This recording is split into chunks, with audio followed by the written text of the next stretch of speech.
best boots for ironwork? This is a tough question because boots get altered depending on what task you're doing. Stay tuned and learn what I think about ironwork boots.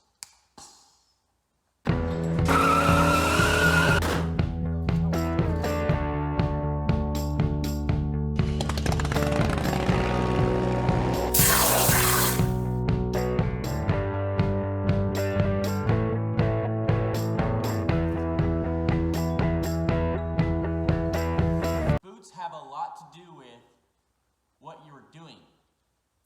I personally own a bunch of boots.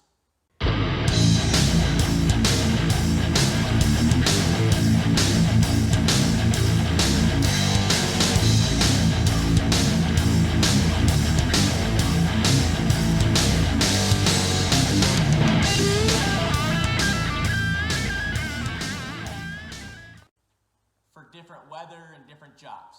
If I'm welding, just all day, like full pins, big welds, some big sparks, I like to use the round toe Thorogoods.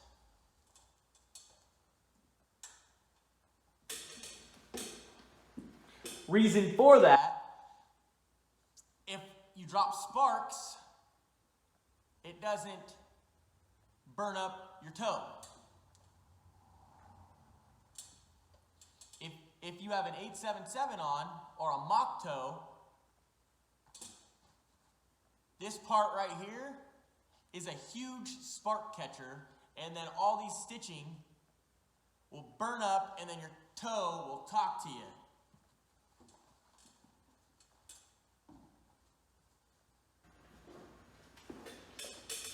Kind of like this one. The stitching is all messed up. I mean, this boot has seen way better days, but the stitching is all messed up, and then you're going to lose your boot before it's even gone. Your boot is going to be done before it needs to be done. Like I said, the round toe is awesome. I actually hate these boots. My foot just washes all over them, but if all I'm doing is welding, I don't want to destroy a pair of boots and spend a bunch of money on a new pair when I can just use the right boot for the job. So welding is a round toe, non-mock toe. You can even add like a leather little charm thing to cover up your laces a little bit. I've seen people do that. I personally haven't, but if you're just welding all day, full pins, column splices, you're gonna burn up all your laces right here, and it sucks. So if I'm connecting, decking, bolting up, just basically doing what I do, I have typically rocked with the Red Wing 877, the legendary 877. They're nice looking. This is my going out boot. I love these boots. These things are awesome. But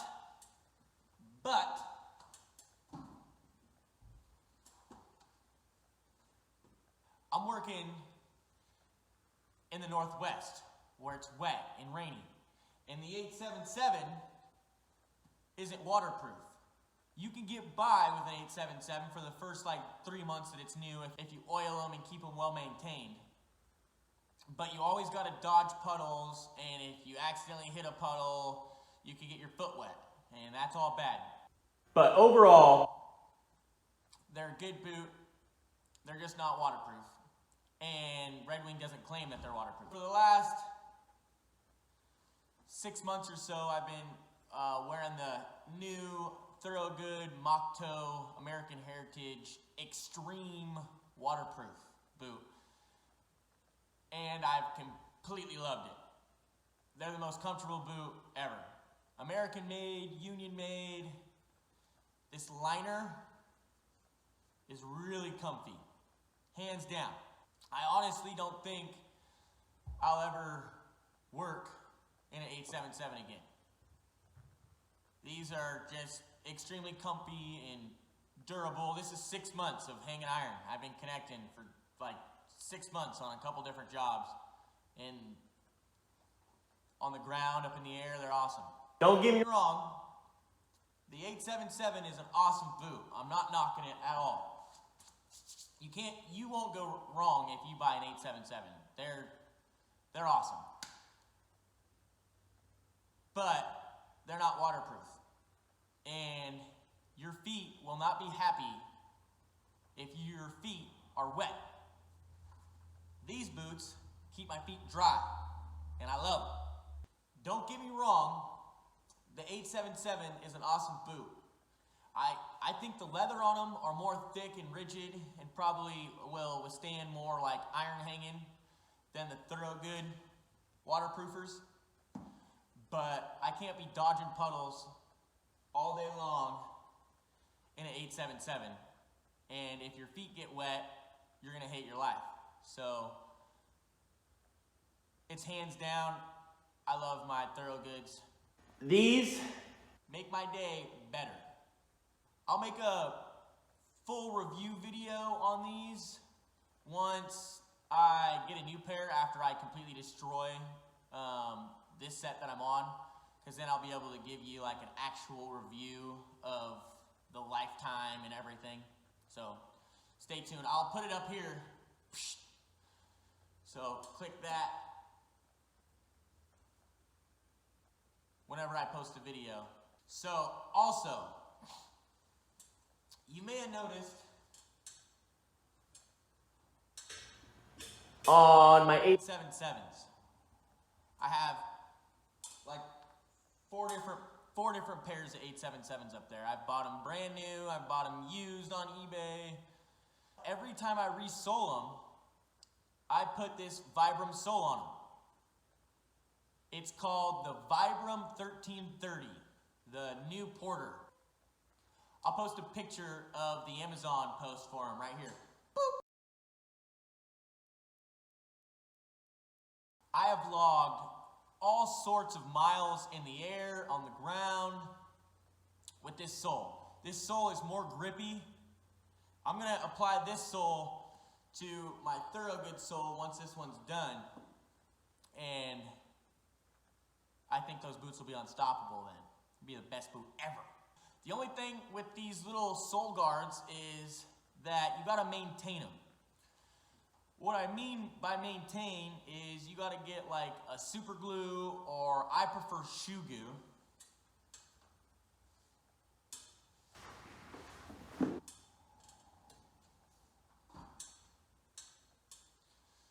So they kind of separate sometimes like this. I just shoe goo in between the seam after I clean it pretty good, just with water. I'll put water in like a cleaning toothbrush.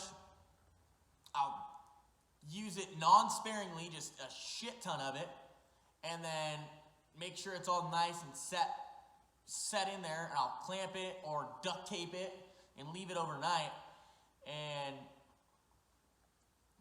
the sole will stay on there and always be awesome. Never use these soles with them flappy like this. Some of the best ironworkers I've ever worked with have said that they were lazy and didn't fix them with some shoe goo, and they had it hang up on the iron and almost make them fall. All bad. Just either tear it completely off or fix it. I extremely encourage you just to fix it because it's easy. It's not hard. The shoe goo is really cheap. I'll post a link down at the bottom for shoe goo and all the links of the boots and stuff. So all you gotta do is just go down in the description and click it and you can get it. It should be part of your like boot fix kit anyway, so. Or should I say boot maintain kit. This is kind of just like a tip inside a tip, or a side note. Where I'm from, we tie our boots in a square knot. Either because it's superstition or it's just like a trade secret, but Ironworkers in the Pacific Northwest tie their boots in a square knot. We do it because we don't want loops out exposed, ready to hang up on something, and easily tied and easily untied. If you tie it like this and then just put the little tail in your boot, right after shift, you can untie it and bada bing, bada boom. Also, these boots are extremely fast to take off at the end of shift. All you gotta do is untie them and then they have these hooks on them. So you just unhook it and it comes off super fast like this.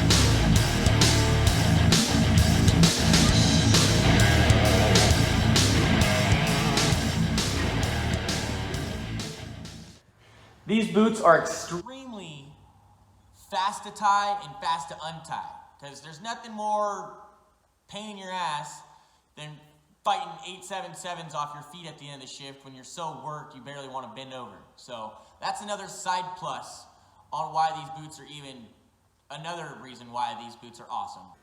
You can also buy a pair of like mock boots or like rubber boots if you're hooking on in like a mosh. Sometimes when you're hooking on, or sometimes when you're on the ground, you're in mud and it just sucks. Or if you're really cold, like in snow or something, because in the Pacific Northwest, we work in all weather. It's not out of the ordinary if you're hanging iron in the snow. I mean, it's obviously going to be slower and way unsafe, but we just do it as slow and efficient and safe as we can. You want to have warm feet, so you want to get like I think I have a pair of like hunting Georgia boots when it snows and it's really muddy, and they're awesome. So you just want to get like a comfortable cold climate boot so your feet don't get cold, because if they get cold or wet, you're going to just hate your life. This is more of like a side note of things.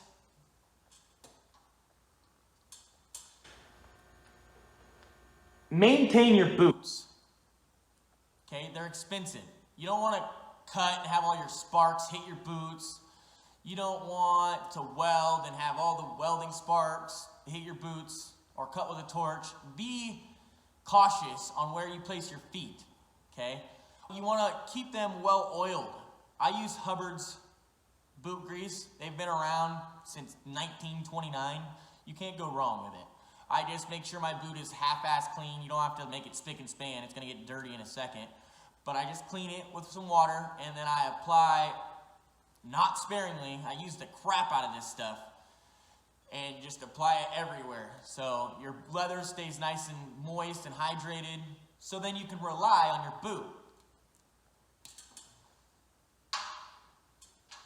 You can use like Kevlar laces or leather laces.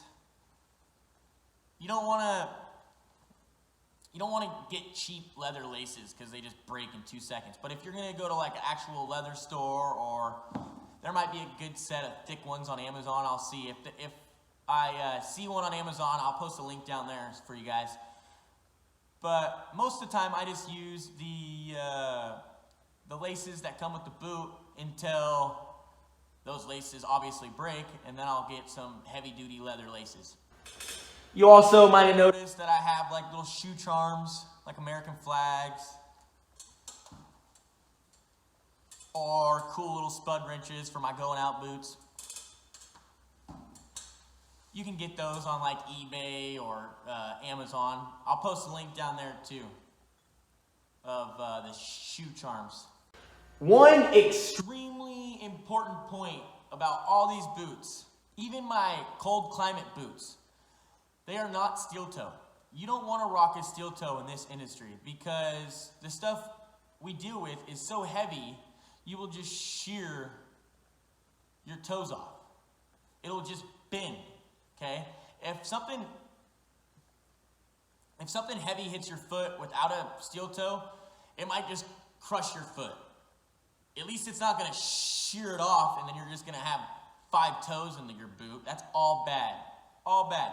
No steel toe at all. If you're doing rebar, I would rock these, but I would put a tough toe, which is basically shoe goo, over the whole entire toe in order to make it so they're more durable, because when you're doing rebar, you use your toes as dunnage or hay all the time for the bars. You shake them out and then throw them on your feet so then you can get your hands on them. So I would rock these for rebar with tough toe. And I'll put a link down on the bottom for tough toe and stuff. And shoe goo. I would even like shoe goo all the seams, everything, just make them so they're way more durable. One more tip, okay?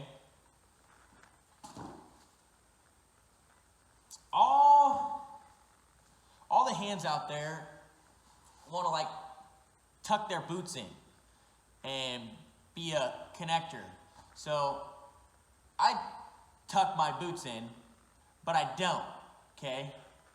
This is like a tip inside of a tip, okay? These things are like $6 for a pack of like 20 on Amazon. So don't tuck your pants in your boot. That's extremely uncomfortable, and they always come undone. So, and after half the shift's over, you have like one pant tucked and one not tucked, and it's just dumb, okay?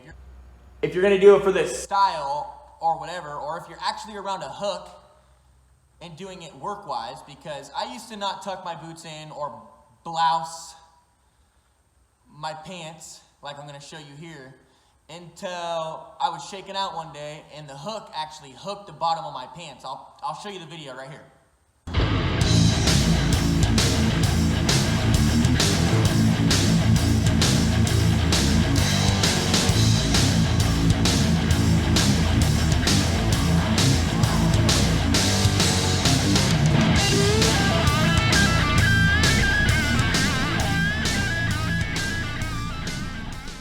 So ever since then, whenever I'm around a hook, if we're doing anything crane orientated, I make sure I blouse my pants, like such. After your boot is already tied, throw this blousing strap over your boot, throw your pants over your boot, and then slowly tuck that blousing strap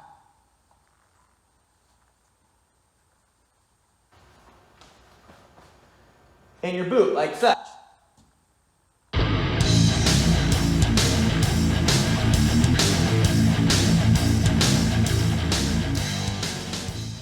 Like I said, I used to never do it. I used to think it was just for people that wanted to be a connector, but ever since my leg hooked, that shakeout hook, I've done it, and I'm never not gonna do it if I'm connecting.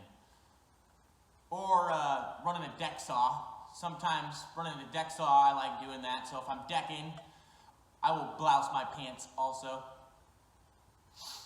So the hot saw doesn't catch my pants on fire, because it happens all the time. Don't laugh, because it'll be you next. One more side note, side key, whatever. Get an 8-inch boot, because it provides more ankle support. It only makes sense. If you have 6 inches, it's less ankle support. If you have 8 inches, it's more. So ironworkers use 8-inch boots. It's just what we've always done. So if you have any questions, comment down below. Like I said, there'll be a million links down there that you can click to buy different things or check them out on Amazon and stuff.